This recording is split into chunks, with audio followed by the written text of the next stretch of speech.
बिस्मिल्लाहिर्रहमानिर्रहीम। पिछले कोई 1 हफ्ते के अंदर मेरे पास कुछ 3 केसेस ऐसे आ चुके हैं जिसके अंदर एक बंदा जिसने तलाक के पेपर भेजते हुए अपने बेटे को, बच्चे को लिख दिया उस पेपर के अंदर कि ये मुझे नहीं चाहिए, ये लेडी के पास रहेगा। फिर एक केस आया जिसके अंदर एक औरत ने, उसके 2 बच्चे थे छोटे-छोटे, और एक तलाक के इवज़ और एक कॉन्ट्रैक्ट किया, एक पेपर किया, even stamp paper, simple stamp paper, सादा कागज़ पे नहीं, कि ये 2 बच्चे जो हैं वो वालिद के पास रहेंगे। ठीक है, सिर्फ मैं मुलाकात करूँगी, मुझे वो बच्चे नहीं चाहिए, अपने पास नहीं रखने। आई डोंट नो रीज़न क्या रही होगी, दूसरी शादी होगी, जो जिनसे आगे करनी है उनका कोई मुतालबा होगा, व्हाट्सएवर। ये बैकग्राउंड ना तो हमें जानने की ज़रूरत होती है और ना हम ये जानते हैं। अब तीसरा जो सिनेरियो वो ये आया कि एक लेडी ने तलाक के एवज़ लिख दिया कि मैं बच्चों का नान नफ़गा या बच्चों का खर्चा और बाकी जो चीज़ें हैं वो मैं कभी भी डिमांड नहीं करूँगी, किसी भी कोर्ट में नहीं करूँगी, और ये अ, और सारे के सारे स्टैम्प पेपर पे, लाइक कोर्ट फीस पेड, सारा कुछ स्टैम्प पेपर इशू करवाए गए नाम पे। और फिर इससे पहले सेम ही ऐसा एक केस आया था हमारे पास, वो भी लेडी थी और उसने बच्चा जो था, एक्चुअली ये केसेस जो मिलते जुलते हैं जिससे जो पहले हम डील कर चुके हैं। ऐसे ही एक मैं अब रायवेंड से एक केस आया मेरे पास, उसने भी अपने 2 बच्चे लिख के दे दिए, और नीचे सेशन में जब गए तो सेशन ने उसको जो है स्टैम्प पेपर को देखा। बच्चे छोटे थे, उनकी तो आवाज़ कह लें कि उनके तो बयान मैटर नहीं करते थे। तो जब सेशन ने वो देखा, सेशन ने उनकी ख़त्म कर दी, पिटीशन खारिज कर दी कि आपने लिख के दे दिया है। तो उसमें कोई और लॉयर साहब थे और इसके बाद ये मेरे पास आया और हाई कोर्ट के लिए कि जनाब अली ये मैटर है। मैंने कहा कि मैं ये जानता था, मेरे पास जजमेंट्स भी थी, मेरे पास प्रेसिडेंट्स सारे थे कि कोई भी ऐसा मुआहदा जो बच्चों के फ्यूचर के हवाले से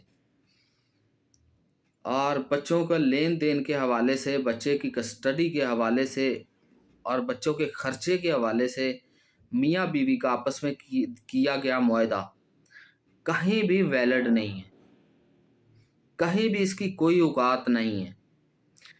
बच्चे के हवाले से वेलफेयर ऑफ द माइनर वो देखी जाएगी, welfare of the child, welfare of the minor देखी जाएगी। हमारे जो गार्डियन एंड वार्ड एक्ट है वो ज़रूरी नहीं है वो आप 491 की रेट में जाके ले लें, गार्डियन से ले लें, वो सारा का सारा एक ही चीज़ है। वो कि बच्चे के हवाले से ऐसा कोई भी मुआहदा, और माँ ने अगर लिख के भी बच्चे दे दिए हैं तब भी माँ को उनकी कस्टडी से महरूम नहीं किया जा सकता, बाप को उसकी कस्टडी से महरूम नहीं किया जा सकता अगर वेलफेयर ऑफ द माइनर अगर बाप के साथ है या माँ के साथ है। कई लोगों ने आज ये मैं इसलिए याद आया कि मैंने जैसे पहले एक वीडियो में डिस्कस किया था इस हवाले से, और लेकिन क्योंकि एक सन 2022 की एक जजमेंट भी आई आयशा मलिक साहबा की, वो तो एक और चीज़ पे सिनेरियो पे है, वो गार्डियन वार्ड एक्ट के अंडर आई थी, लेकिन मैं सिर्फ जनरल ये बता रहा हूँ। कोई भी ऐसा कॉन्ट्रैक्ट, कोई भी ऐसा मुआहदा, कोई भी ऐसी सेटलमेंट, कोई ऐसी राइटिंग जो बच्चों के फ्यूचर की कस्टडी और खर्चे के लेन देन के हवाले से हो, उसकी कोई वैल्यू नहीं है, सिरे से कोई वैल्यू नहीं है।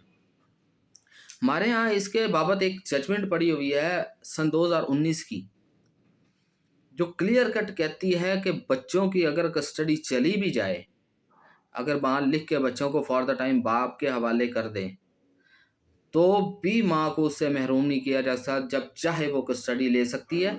उसमें एक चीज़ दी गई थी इल्लीगल डिटेंशन के हवाले से कि ये कंटिन्यूअसली एक ऑफेंस है, कंटिन्यूअसली एक कॉज़ है, कि जब तक कि ये कॉज़ रहती है तब तक ये अकर हो सकती है। 10 बार 20 बार आप पिटीशन जितनी चाहे बार कर लें। 491 की पिटीशन आप 10 बार भी करना चाहें कर लें, आप रिट पिटीशन 10 बार करना चाहें कर लें, आपको कोई रुकावट नहीं। ठीक है? आल्दो कि वो देखा जाएगा कि ऑलरेडी इसमें डिसीजन हुआ है, किस तरह हुआ है, प्लस है, माइनस, ये कंटिन्यूअसली एक मैटर होता है।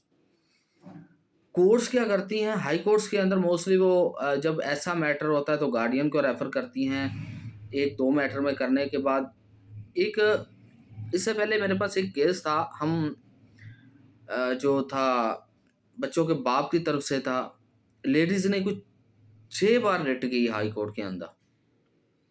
उससे पहले हम गार्डियन से स्टे ले चुके थे।